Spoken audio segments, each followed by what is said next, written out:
Hi, Timothy Carlson here, and the good people at Shout Factory are at it again, giving an 80s classic a brand new 4K restoration and re-release on the ultra high def format. The movie we're talking about today is Streets of Fire. I'm going to unbox this release, share my opinions, and let you know if this release comes recommended or not.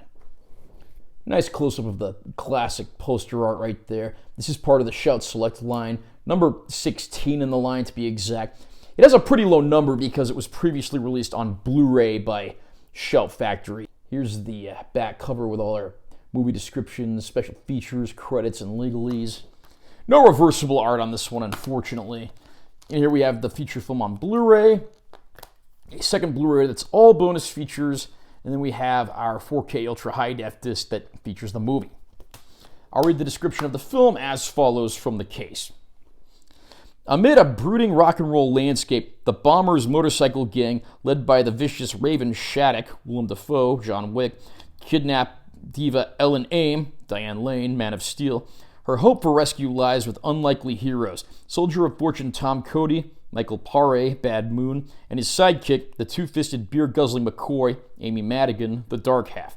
Joined by Ellen's manager, Billy Fish, Rick Moranis, Ghostbusters, the trio plunges headfirst into a world of rain-splattered streets, hot cars, and deadly assassins.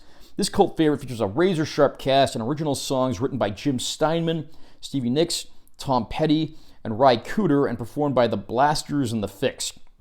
Directed by cult filmmaker Walter Hill, The Warriors, Southern Comfort, 48 Hours, Streets of Fire is a rock and roll shotgun blast to the senses. And I have to confess at this point, prior to picking this up, I had never seen Streets of Fire before. I was aware of a lot of the talent involved. I mean, Walter Hill, honestly, I think is one of the most underrated directors of all time.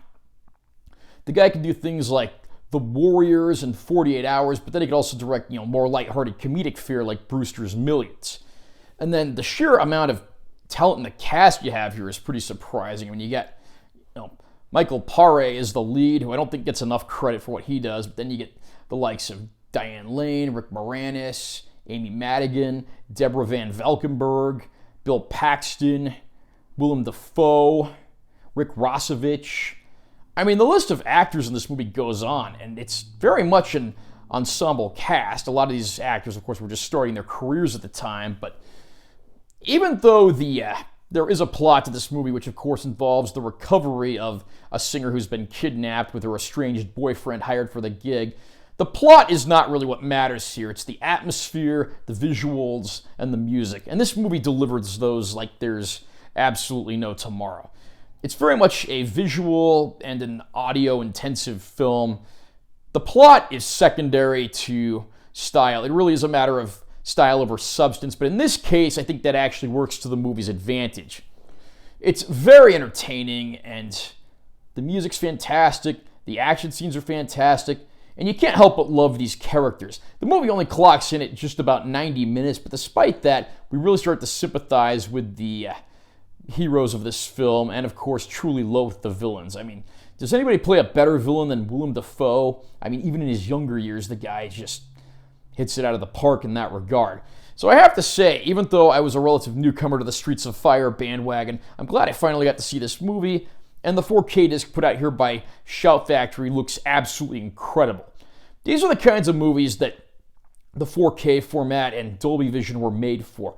A lot of the movies set at night in backdrops that have a lot of obscure lighting and things. Like you'll have like black backgrounds on stage with neon lighting. You'll have dark back alleys, and that extra shadow detail in those deeper black levels. This movie really benefits from that.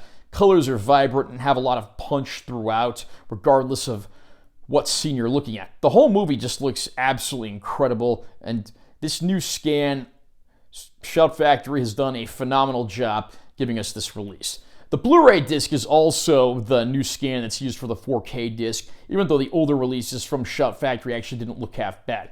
There are several previously released bonus features here, the most noteworthy of which being a feature-length making-of documentary on the film, which is actually longer than the movie itself. From there, we have several vintage featurettes, as well as a photo gallery and some of the music videos for songs that were featured in the film. If you've ever wondered where that song I Can Dream About You by ex-Edgar Winter Group singer Dan Hartman came from, it was made for this movie, although Hartman's version isn't actually in the film itself, although his version is on the music video that's on the bonus Blu-ray. I'm very happy with this release. It's a great-looking transfer of a great-looking film, and it's got a nice, decent supplement package there too, even if there's really not any new features to be had. In either event, I think fans of the film will be busy for a while. Are you a fan of Streets of Fire? Where would you rank this cult classic 80s film? Comment down below and let me know what you think. Also, remember to subscribe to this channel for more content, 'cause I'm always posting new videos, and be sure to give this one a like if you found it helpful. I'm Taylor T. Carlson. I'll see you next time.